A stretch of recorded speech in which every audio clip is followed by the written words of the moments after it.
চলুন বন্ধুরা, এবার টমেটো তোলা দেখায়। আমার দিদি জামাইবাবু বস্তার মধ্যে মাটি আর গোবর সার দিয়ে কিভাবে টমেটো ফলিয়েছে শুধু একবার দেখবেন। এই দেখুন আমি টমেটো তুলছি, দেখুন আপনারা, এই দেখুন কি পাকা পাকা টমেটো। ও দেখলেই লোভ লাগছে, মনে হচ্ছে এক্ষুনি খেয়ে নি। এই যাবো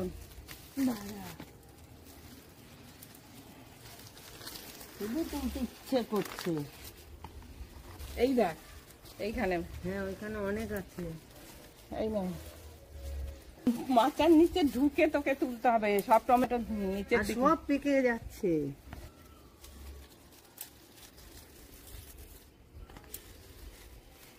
দিদি রে, এই যে তুলে আর স্বাদ নিচ্ছে না, মনে হচ্ছে কি এইখানে দেখ, এইখানে মাচার তলায় দেখছি পাখিতেও খেয়ে নিয়েছে। হ্যাঁ পাখি তো খাবেই দুটো একটা, পাখিতেও খেয়ে নিয়েছে। আমরাই যদি সব খাই তাহলে ওরা খাবে কি করে? ওদেরকেও তো খেতে দিতে হবে। ওরাই বা বাঁচবে কি করে? ওদেরকেও তো বাঁচাতে হবে। ও টমেটো, প্রাণ ভরে যাচ্ছে টমেটো তুলতে তুলতে। মাচার তলায় দেখ, মাচার তলায় ঢুকতে হবে তোকে। বাপরে কি পাকা পেকেছে। এই দেখ এই দিকে টমেটো, ওই দেখ মাচার তলায়। হামাগুড়ি দে, হামাগুড়ি দিয়ে ঢুকতে হবে। ছোটবেলায় সেই হামাগুড়ি দিতে ভুলে গেলি? ছোটবেলার হামাগুড়ি কি আর ভোলা যায়? হ্যাঁ, দিদির বাড়ির টমেটো তুলতে হলে হামাগুড়ি দিতে হবে। আবার সেই ছোটবেলায় ফিরে যেতে হবে। ছোটবেলায়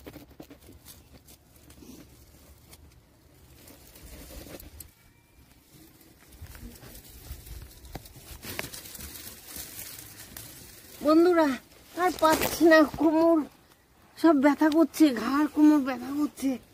দেখুন আরো আছে, আরো অনেক টমেটো পাকা আছে। এই দেখুন কত দেখাবো আপনাদের টমেটো, দেখুন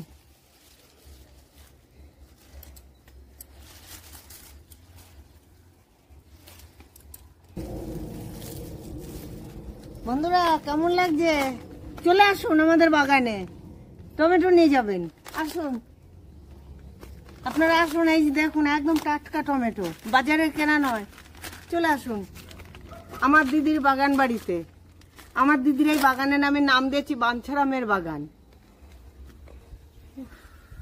আজকে দম বেরিয়ে গেছে টমেটো তুলতে গিয়ে।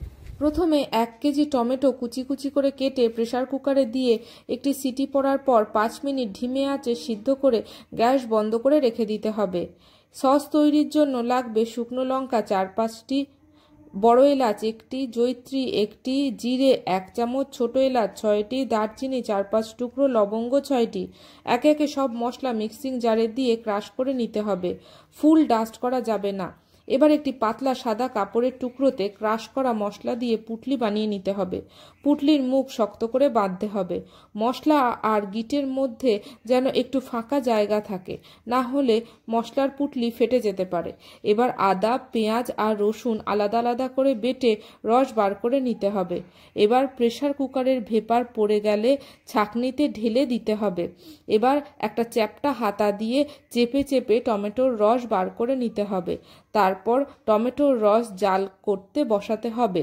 তাতে মশলার পুটলি 6 চামচ, পেঁয়াজের রস, রসুনের রস 6 চামচ, আদার রস 4 চামচ দিয়ে ভালোভাবে মিশিয়ে ফুটতে দিতে হবে। এর মধ্যে পুটলিটা হাতটা দিয়ে হালকা হালকা করে চাপ দিতে হবে। এবার আবারও ফুটতে দিতে হবে। রস গাঢ় হয়ে আসলে কাশ্মীরি লঙ্কার গুঁড়ো ও লবণ দিয়ে মিশিয়ে আবারও ফুটিয়ে নিতে হবে। রস গাঢ় হয়ে গেলে 1 কাপ চিনি, 1/2 চামচ গোলমরিচ গুঁড়ো, 1/2 চামচ বিট লবণ দিয়ে মিশিয়ে একটু ফুটিয়ে নিতে হবে। এবার গ্যাস থেকে নামিয়ে 1.5 খানা পাতিলেবুর রস দিয়ে দিতে হবে। আর ফোটানো যাবে না। এবার পুটলি তুলে ঠান্ডা করে নিতে হবে। পুটলি ঠান্ডা হলে ভালো করে পুটলি চেপে রস বার করে নিতে হবে। এবার সেটা সসের সাথে ভালো করে মিশিয়ে দিতে হবে। লেবুর রস সংরক্ষণের কাজ করবে। এই ক্ষেত্রে কোনো কেমিক্যাল প্রিজারভেটিভ মেশানোর প্রয়োজন হবে না। সস পুরোপুরি ঠান্ডা হয়ে গেলে একটি জারে ভরে ডিপ ফ্রিজে 1 বছর অবধি সংরক্ষণ করে রাখা যেতে পারে। ভিডিওটি কেমন লাগলো অবশ্যই কমেন্টে জানাবেন। লাইক, শেয়ার ও সাবস্ক্রাইব করে পাশে থাকবেন।